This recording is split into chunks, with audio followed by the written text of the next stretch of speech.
Hey everybody, it's Shelly Hoffman, and I am here with our Village of Baldwinsville Police Chief, Mike Lefancheck. Thanks for joining me again, Mike. This is our once a month kind of check-in with the Village Police Department. How have you been? Doing well, thank you. How about yourself? I'm doing pretty good. You can tell behind me, I'm back at my lake house trying to get like a last minute retreat in here. Very nice. But weather's been nice. It's going well. Enjoying life. So, Good. what's been going on in the village? A few different things are happening here with us, and most prominently, and was on our social media page and had a lot of views and a lot of people commenting, rightfully so. Officer Marty, our school resource officer, he retired last week after 28 plus years of service here with the village, and and that's going to be a real loss for the organization and for the village as a whole, because for the last 12 or 13 years, Marty has served as a school resource officer up at Baker High School. And he's just really done a tremendous job up there, and really, had an influence on a generation of students to come through there.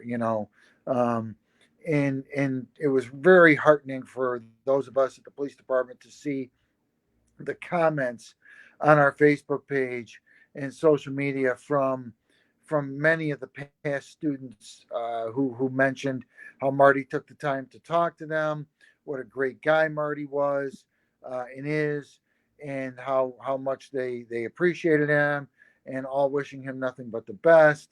And I think it really speaks well to the partnership that we have with the school district, the the care and consideration that our officers that have been at the school always give to that assignment. And, we're certainly going to miss Marty being in that role, but we wish him nothing but the best. But from a leader point of view, Marty really represented our department incredibly well.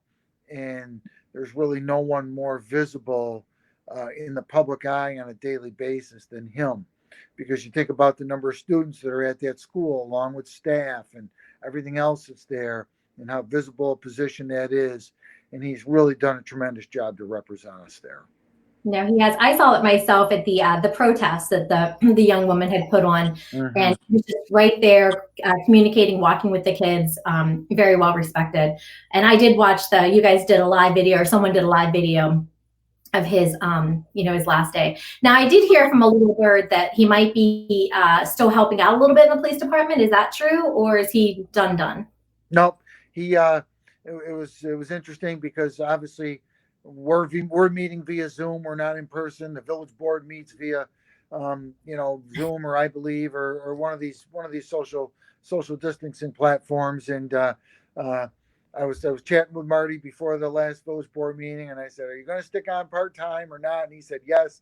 I said, "Okay, come on in." So he sat down in my office and for the meeting, and so he agreed to stick around part time for us. He's going to do some handyman type of things for folks, and he already had a number of jobs lined up. We took him to lunch last week on his last day, and he was on his phone saying, "Geez, I'm somebody wants a couple rooms painted." So he was lining up jobs while he was having lunch with us. But no, he's going to stick around for us, which is going to be great. And yeah, you really saw that at that event that you talked about, I wouldn't really call it a protest, but certainly the gathering um, that was in the village. And the camaraderie, the respect, two-way respect that the kids had for him and that he had for them. And we do have an officer that's selected. We'll announce that in a little bit.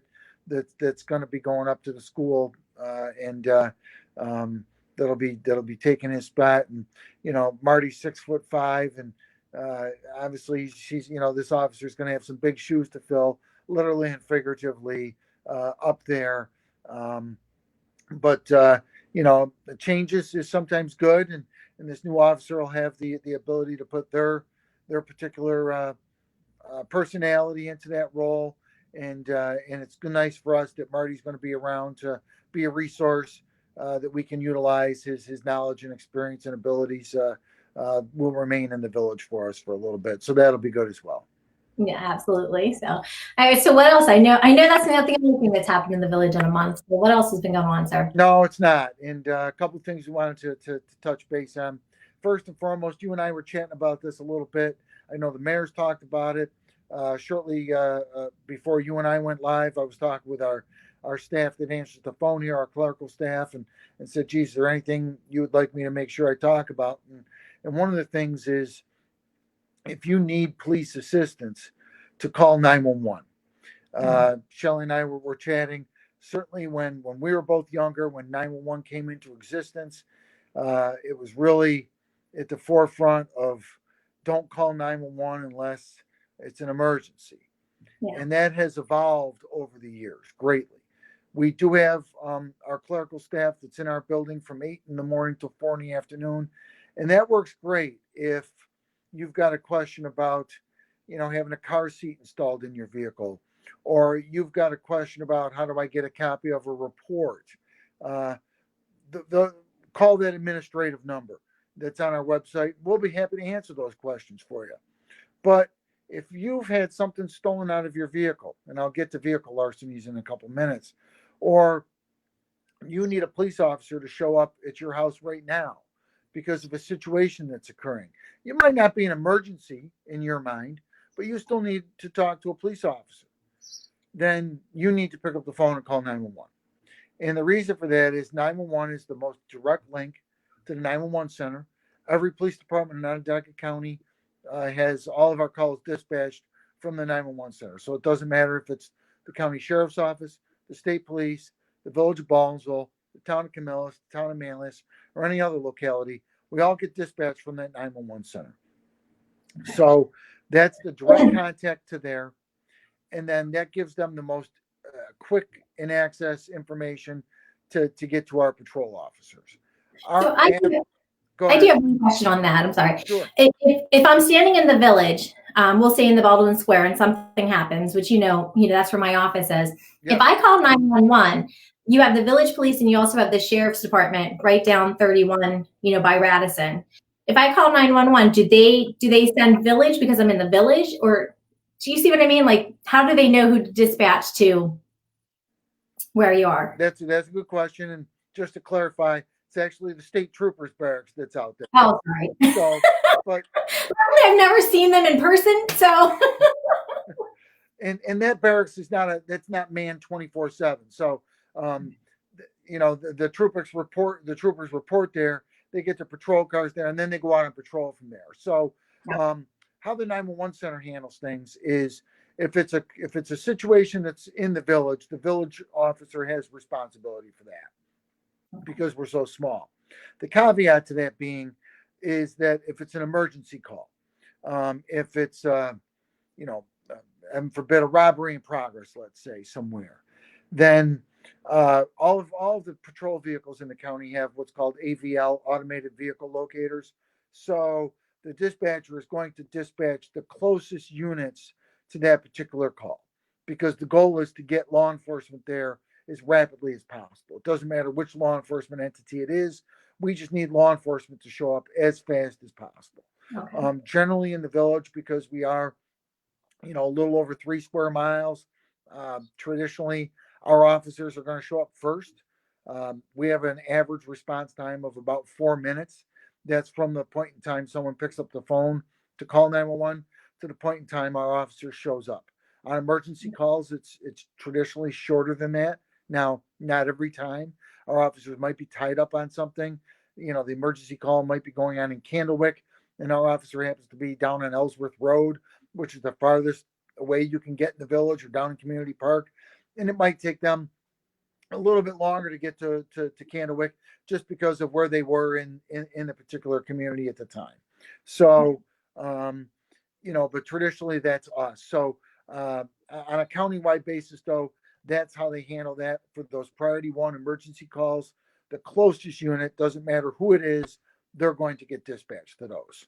Okay. Everything else, then there's protocols in place for how those things are going to get disseminated to the various law enforcement agencies that are out there.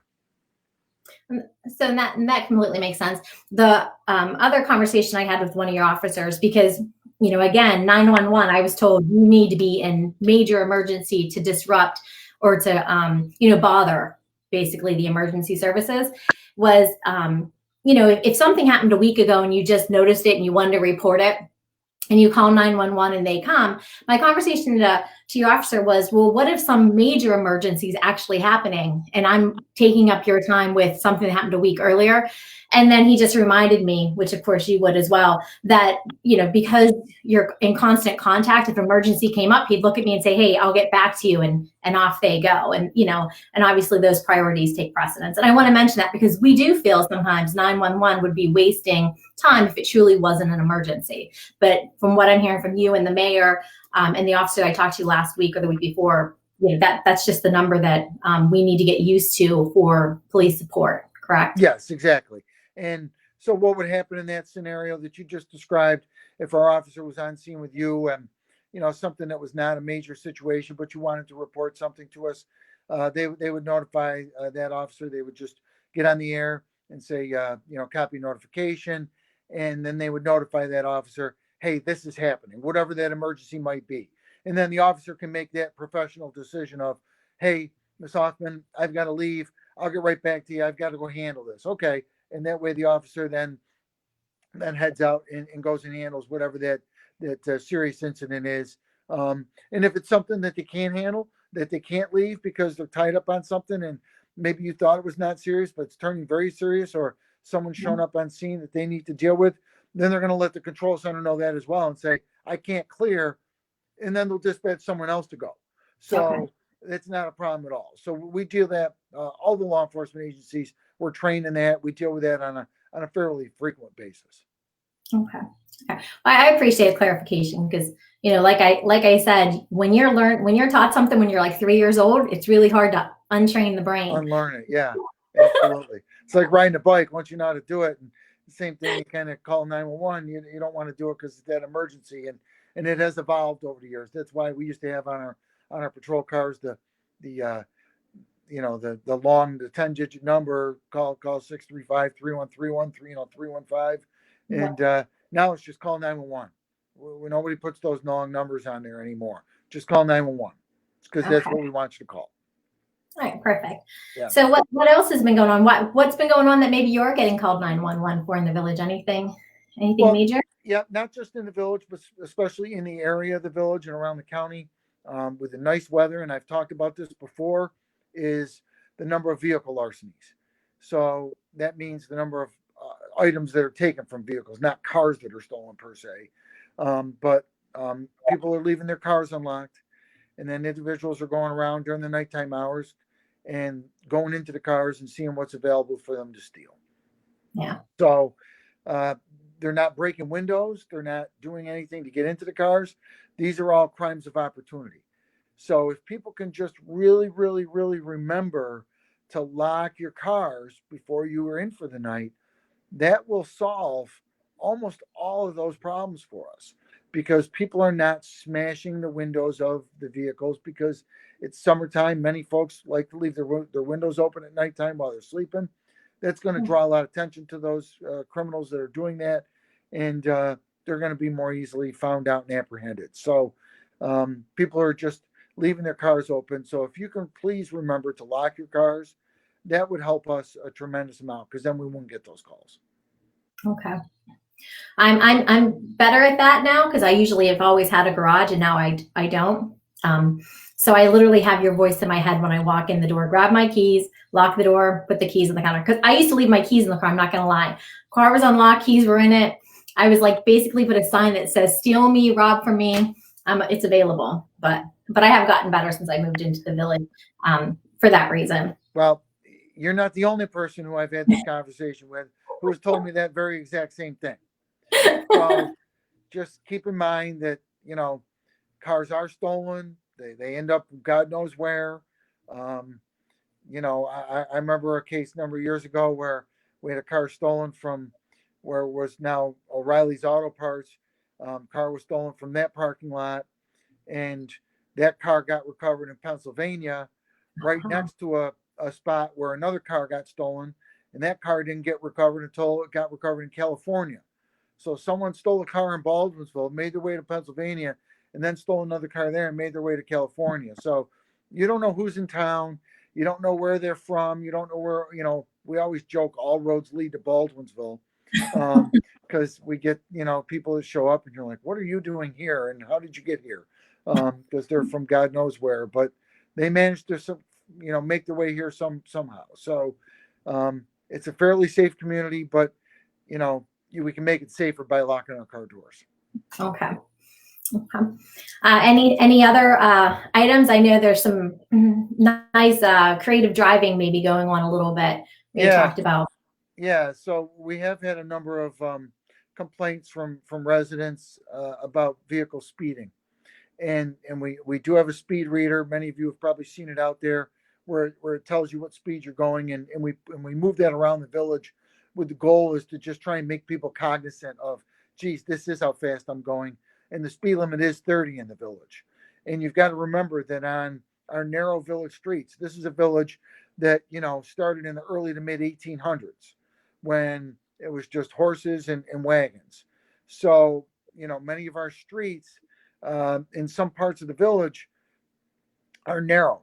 And certainly through our four corners and down Genesee Street and up and down Oswego and Syracuse Street, Route 48, there's some spots there where if you're going 35 or 40, it looks like you're going very, very fast. I mean, over the just a few weeks ago, we rode a person going 80 miles an hour on Tappan Street. Oh, 80. 80. So just think about if some, and this is a residential street. You've got the cemetery on one side and residences and an apartment building on the other. So just think about if it was your child playing in the street, somebody walking along that street, the dangerousness associated with that. Let's try and be good neighbors. Many times it's people that live within the village. We all get caught up in everyday life. It gets away from us a little bit how fast we're going. We're all rushing. Just keep in mind that you wouldn't probably want people going 40, 45 on your street. So please, let's not do it on someone else's. And I got that from our officers, and we are trying to be a little bit more aggressive on our speed enforcement. We're moving the speed reader around. We can't be everywhere at once. It's not like we have a staff of 20 people that are on duty every day to flood the village with cars running radar. So we are trying to be as diligent as possible, but we're asking for the public's help with that also. Okay. And I know we didn't talk about this, but I'm kind of curious with the, we started doing these conversations because of COVID and restrictions and, all that. Mm-hmm. Has anything changed in the village? I basically see everybody with masks. If someone's eating at the Angry Garlic, they have a mask on until they sit down, coming in and out of, Pizza Man still brings things to the car sometimes, although you can go in there now, put a mask on, go to the bathroom, put your mask back on. But are you guys getting any type of complaints or anything that's going on as far as COVID restrictions related, or is everybody, at least in Baldwinsville, seem to be doing okay with it? Those calls have really subsided over the last several weeks and couple months. It's become much more second habit for people.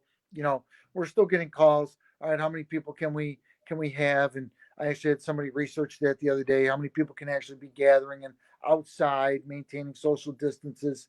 That number is 50. But because people were trying to utilize one of the village parks and to have a gathering. So those things have really subsided. All the businesses have been really good in the village and requiring their people to wear masks. I go by Atlantic Seafood on Fridays on my way home, and you see a lot of people over there at Atlantic Seafood. There's 20, 25 people. Everybody's in line. The line stretches their whole parking lot. People are chatting, and it's just great to see. And it's been that way at that location, ever since you and I first started chatting. To see them trying to maintain that distance, and places have evolved, businesses have evolved. I think we've all kind of come to the understanding this is what we need to do to try and stay safe for not just ourselves, but our neighbors in our community also. So those types of things have really subsided. We're still dealing with it, on a daily basis here at the police department. with our sanitization of our patrol cars and in our building, because we are a 24/7 operation. We have our cleaning staff come through and sanitize door handles and countertops and those types of things in our restrooms every day, 7 days a week, because we have officers on duty 7 days a week. Our officers are still wiping down the inside of the car before and after every shift with disinfectant wipes, just to ensure as much as possible that we try not to spread anything to other people, because our officers do share cars. We don't have 14 cars, so we have just a smaller fleet than that. It's enough for us to get the job done, but it's certainly not one for everyone, so they have to share cars on occasion, and we make sure we wipe those down and do as good a job as we can there. And so it's something that we're all just kind of learning to deal with a little bit. Yeah. Someone had made a comment to me that they're starting to get the distance 6 feet away. It's almost like you're so used to it now, you don't even stand close to anybody anymore. Yeah. But talking about the cars, that goes into something else we were talking about a few minutes before we started going live, which is the way you guys are handling people coming into the police office, the station and stuff. You said some things maybe change for a while, the foreseeable future, Yeah, I mean, right now the Village Hall and the police department, they remain locked and closed to the public. At the police department, we installed a video monitoring audio system. I think at the Village Hall that's going to get done as well in time. Our system's pretty much exactly like all the schools in the district have. You come up and we've got some signage in place. We're putting some new signage in our back parking lot that one of local person's doing for us. And basically you push it, it rings like a doorbell for us, and a video screen opens up and allows our communication staff to see who's there, and then have some two-way communication with them. And then we're servicing that. People come in, they might need a handicap parking permit, or they're here for a question, or they pick up a copy of a report. We can service all those things. It's just allowing us not to leave and let people into our lobby. For those folks that don't know, our police department building was constructed in 1897. So it's 123 years old. It was renovated maybe 15 years ago or so. And it's very nice inside now. But in order to get to our locker room upstairs, our officers have to pass through the lobby out front. And so in order to try and keep them as healthy as possible, we're limiting all the access into the building, other than those that just absolutely are critical to come in. So that's what we're doing. It's proven to be very successful for us. I hear the clerks up there asking people how they can help them. People explain it. They say, okay, we'll be right with you. I think it allows us to maintain that distance. Those clerical people put a mask on, go out, deal with those folks, again, from a safe distance, that arm's length plus type of thing. And it's working very effectively for us. I anticipate the Village Hall doing that. I certainly have no plans to unlock our front door until such time there's a vaccine and everyone in the country has been inoculated. I just think for the safety of the public and the safety of our staff, that just makes the most sense. Okay. I did get a question about someone who's trying to get a marriage certificate, and she said it's not that easy. Is there something you can share with us, just if maybe she's either missing a step or something that she could do to make it a little bit easier to get her marriage certificate? I mean, obviously that's kind of an exciting time. You want to get that certificate so you can get moving forward with that chapter. We don't hand out the certificates here. We have the ball and chain that gets strapped to the leg.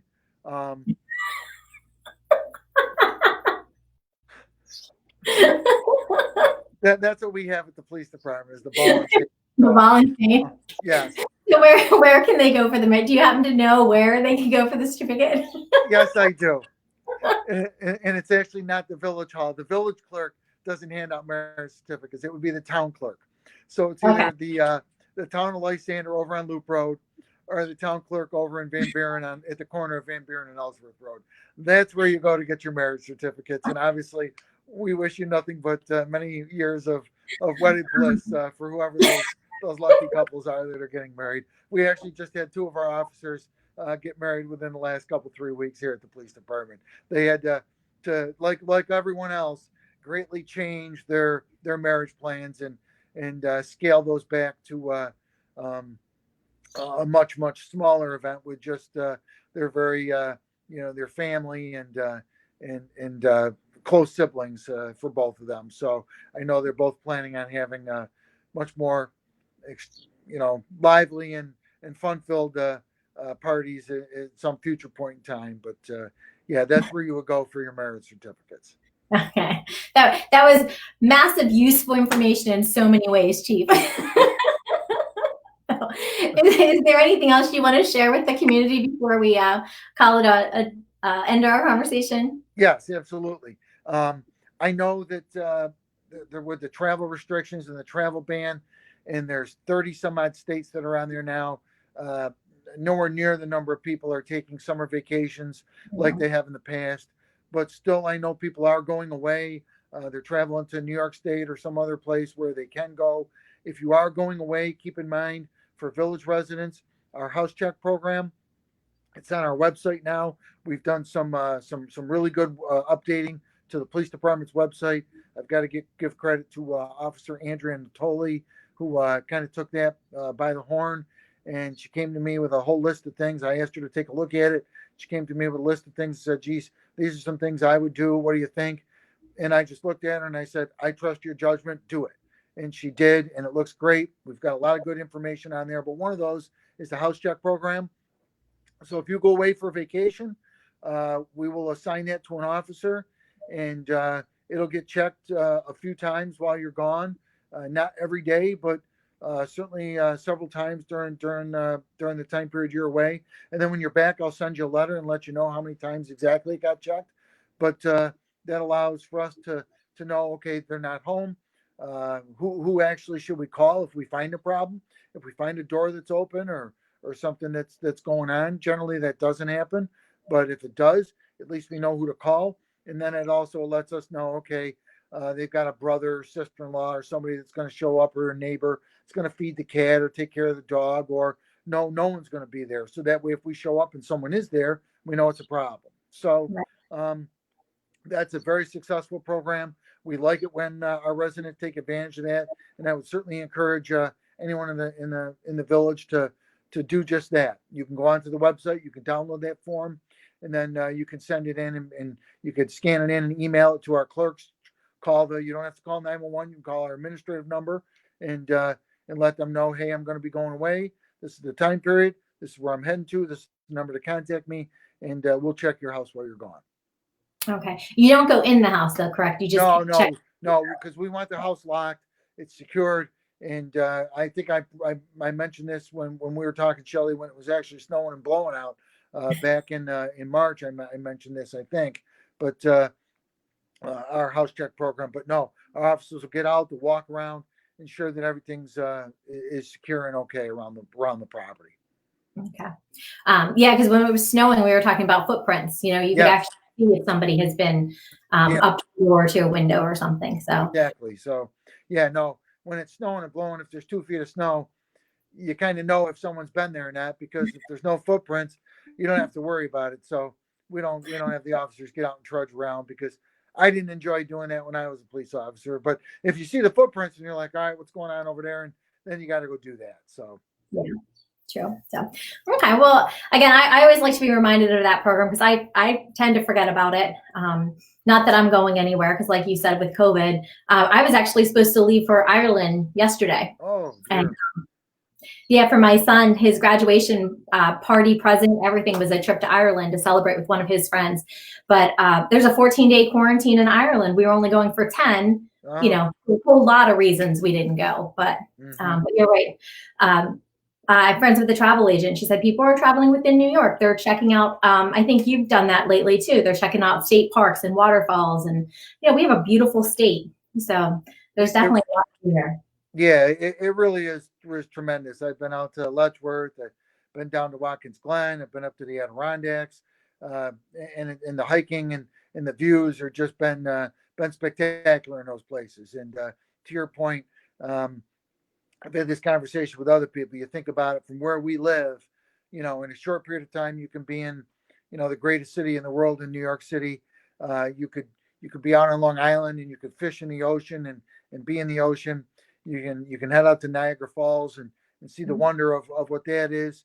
You can head up to the Thousand Islands, and then the Adirondack Park, and the Finger Lakes region, and the things that offers, from the wineries to the views, and the fishing, and the hiking, and the kayaking.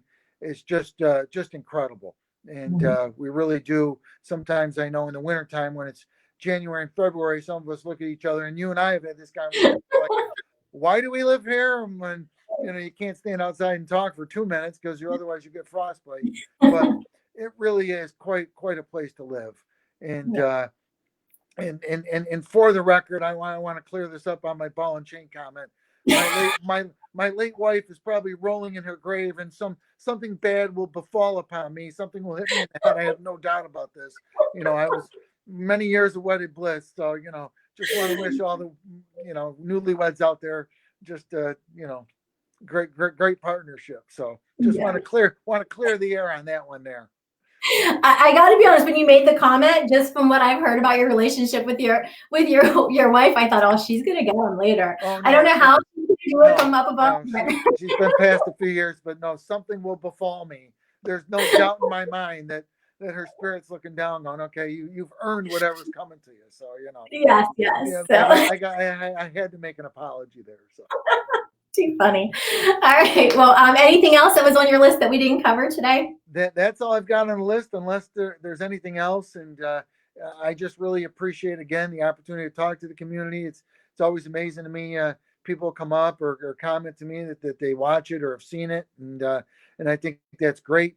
There's a lot of bad things that have certainly happened because of this pandemic, but I think there's been some positives as well. And I would think this is one of them. You just haven't. I know the mayor's on a lot. I know Supervisor Bob Wicks has been on. I know people from Van Buren have been on, and the community spirit, Baldwinsville helping Baldwinsville, and the different things that have kind of this community has done. I think it really underscores that it's just a great place to live, great place to work.